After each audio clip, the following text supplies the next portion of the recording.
All right, let's talk about something that probably keeps every single spec class racer up at night. Okay, picture this. You're on the starting grid. You look around and every single kart has the exact same sealed engine, right? Straight from the factory. So how is it that some karts are just consistently faster? It's maddening. Is it just the driver? I mean, sure, sometimes. But a lot of the time, the real secret is hiding right inside that supposedly identical engine. And that right there, that's what we're going to call the sealed engine paradox. It's this core problem every single racer in these classes has to deal with. I mean, the whole point of the rules is to create a level playing field, right? The engines are sealed, they're supposed to be identical. But let's be honest, anyone who's been at a racetrack for more than 5 minutes knows that's just not the case. Some engines just have that little extra something, and figuring out why, well, that's the whole game. You know, this kind of thing, it naturally leads to a lot of side-eye and suspicion in the pits. So, you know what? Let's just dive in and debunk the biggest myth of them all. Come on, you've heard this a million times. Maybe you've even said it yourself. That one kart that's always on pole, the driver that just seems to walk away from everyone on the straights, they must be cheating. It's a super common assumption, and look, it's understandable, but it's also usually wrong. But here's the twist, and this is what's so cool about it. The people who are really winning, they're not breaking the rules. Not at all. In fact, it's the total opposite. They know the rule book better than anyone else. They've figured out how to win because of the rules, not in spite of them.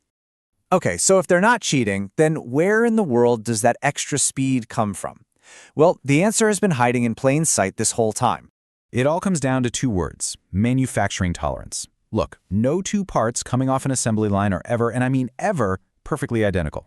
There are always these tiny, microscopic differences in size and shape and their finish, and these little variations, they're small enough to be totally legal and within spec, but man, can they make a huge difference in performance. And this is where we draw a really important line in the sand. Cheating, that's when you illegally change a part, grinding something down, porting an intake, basically doing anything that takes it outside the spec limits. Winning, on the other hand, is all about selection. It's about painstakingly measuring dozens, maybe hundreds, of perfectly legal off-the-shelf parts to find that one golden ticket part that just by random chance is on the absolute best end of that tolerance window. And that's the fundamental truth here. The top engine builders, they're not magicians or cheaters. Think of them more like incredibly patient scientists or maybe treasure hunters. They're buying parts in bulk, measuring absolutely everything, and finding the perfect combination of legal parts that just happen to work best together. It's all 100% by the book. Now, don't get the wrong idea. This isn't about finding one magic bullet part that suddenly gives you a ton of horsepower. No. The real art, the secret sauce, is in stacking a whole bunch of tiny, almost unnoticeable advantages on top of each other. I mean, the gain you get from just one of these perfect parts, it's tiny. We're talking hundreds of horsepower. You could barely even measure it on its own. A slightly better valve seal here, a more consistent carb there. But here's the key. All those tiny little gains, they add up. And that's exactly why this is so huge in a class like LO206. Think about it. When your engine only makes about 9 horsepower to begin with, finding these tiny little gains makes a massive difference in terms of percentage. Suddenly, a quarter of a horsepower isn't just a small number. It's a race-winning advantage. So, what are these builders actually looking for? Well, first, they're obsessed with getting a perfect valve seal. No leaks. That maximizes your cylinder pressure. Then they're on the hunt for carburetors that are super consistent, no matter if it's hot or cold outside. After that, it's all about matchmaking, finding the right intake and exhaust that just sings with that specific carb. And finally, they put it all together with absolute precision, so every single engine they build is a consistent, known quantity. Let's just zoom in on the carburetor for a second. Most of us think tuning a carb is all about swapping out the jet, right? But for a pro builder, that's just scratching the surface. They know the real consistency comes from getting the float height absolutely perfect, chasing down every possible air leak, and making sure that fuel delivery is rock solid every time.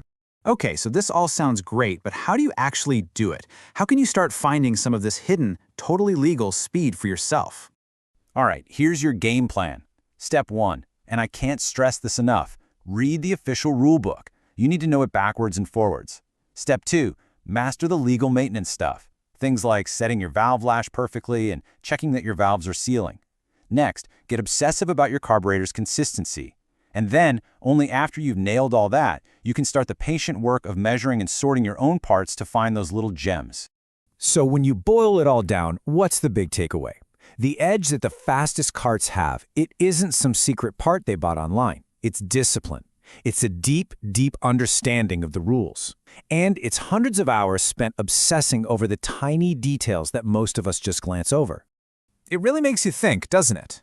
In a world where all the limits are defined, where everyone gets the same box of parts, maybe the greatest advantage isn't found by trying to break out of that box.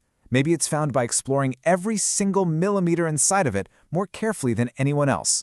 In the end, is the greatest advantage just paying closer attention?